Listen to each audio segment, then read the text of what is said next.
Guys, it's Scarlett Build-A-Cross, and today I want to show you how I painted this antler picture frame. I'm going to go in first with a sponge brush in the color putty and paint my antlers.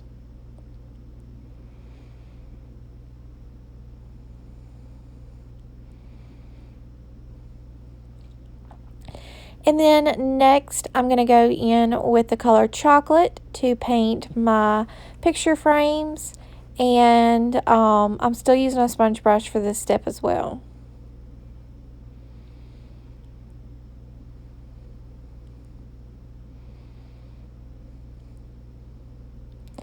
Following that, I'm going to go in with this chocolate paint and sponge brush, and I'm going to distress the edges of my antler.